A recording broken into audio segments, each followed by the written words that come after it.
Last November, my wife and I welcomed our second child to the world.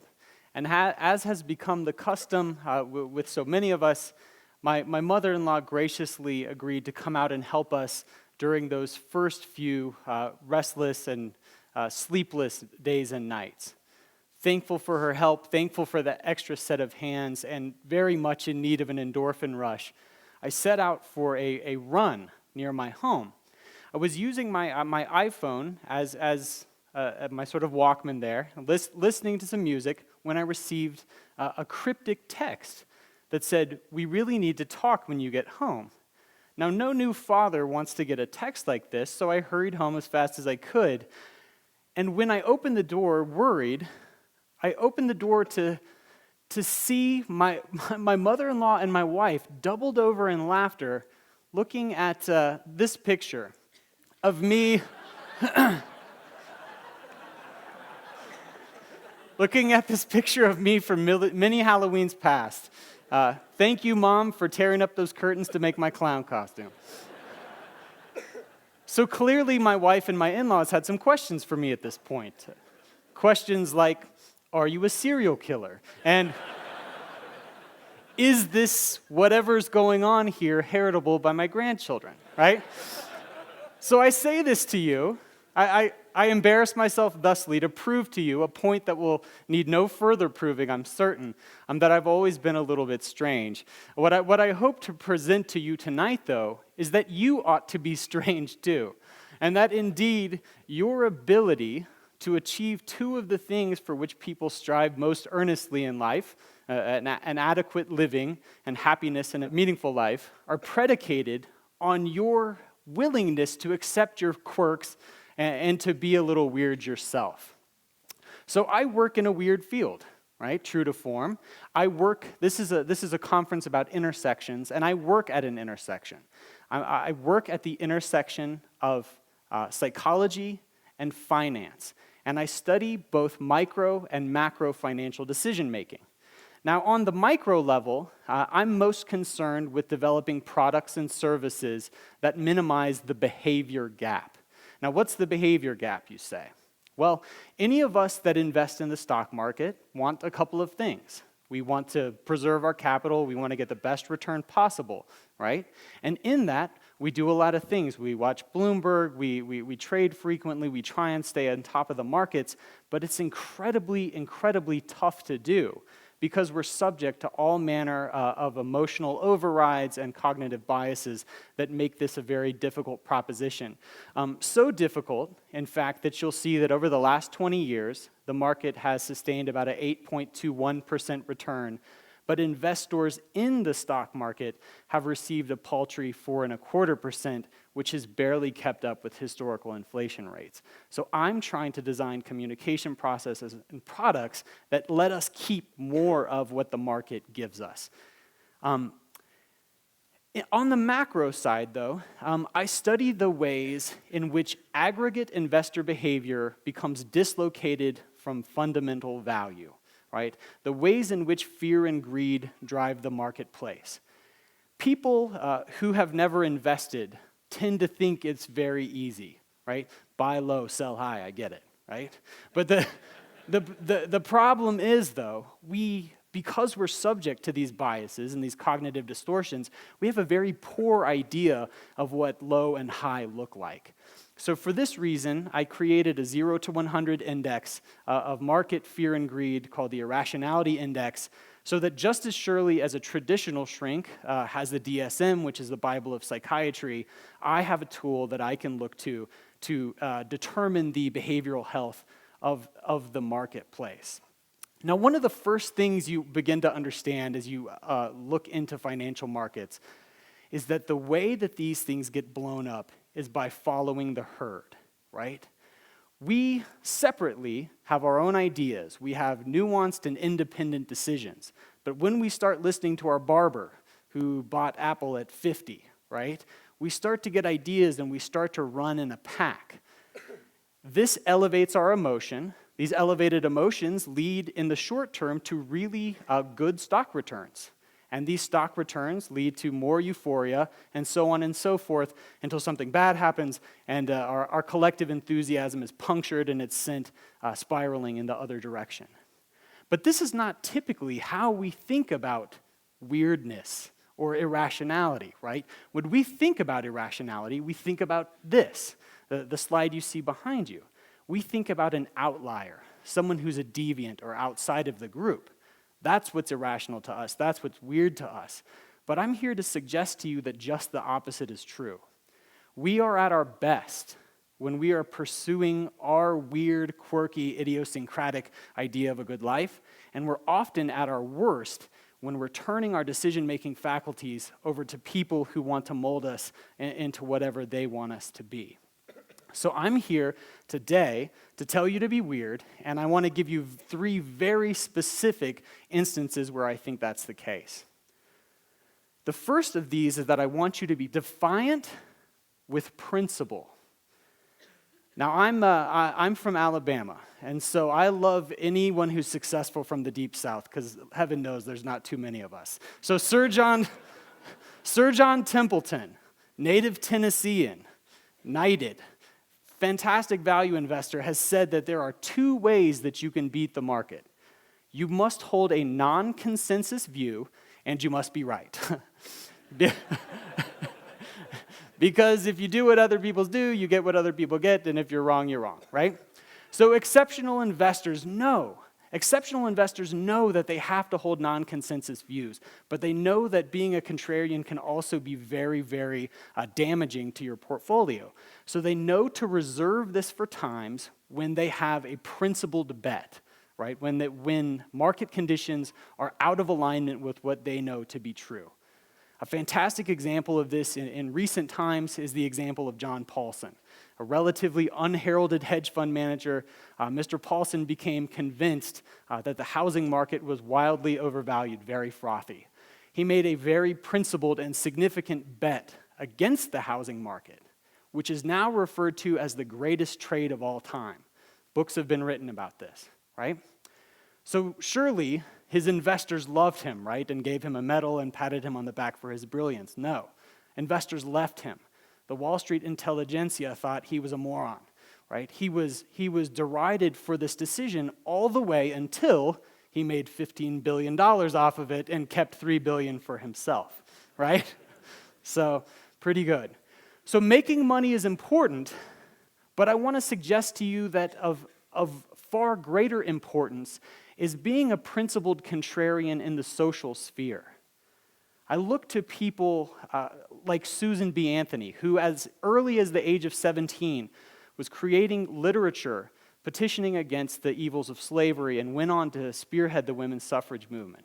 I look to people like number 42, Jackie Robinson, who endured the racial epithets of not only his opposition, but even his teammates on the way to breaking down the color barrier in baseball.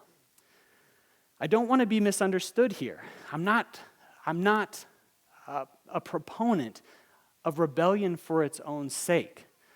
But when the prevailing social ideas of the day stand in contrast to what is good or humane or just or true, leaders must stand up and be principally defiant in the face of this.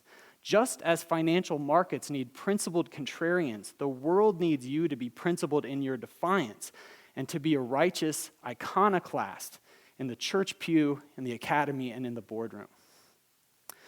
The second principle that I want to talk about is intelligent risk. Risk is very, very muddy in finance. We talked earlier about murkiness, and risk is a very murky concept in finance.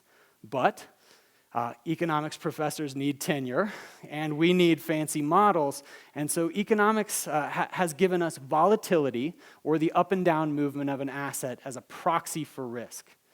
Now, there are a couple of reasons why I really dislike volatility as a proxy for risk.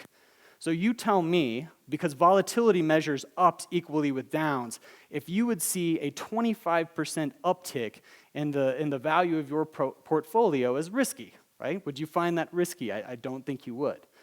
The other reason is that it doesn't reflect how we think about risk over a lifetime. Volatility says we should have a smooth ride, but that's not the biggest risk.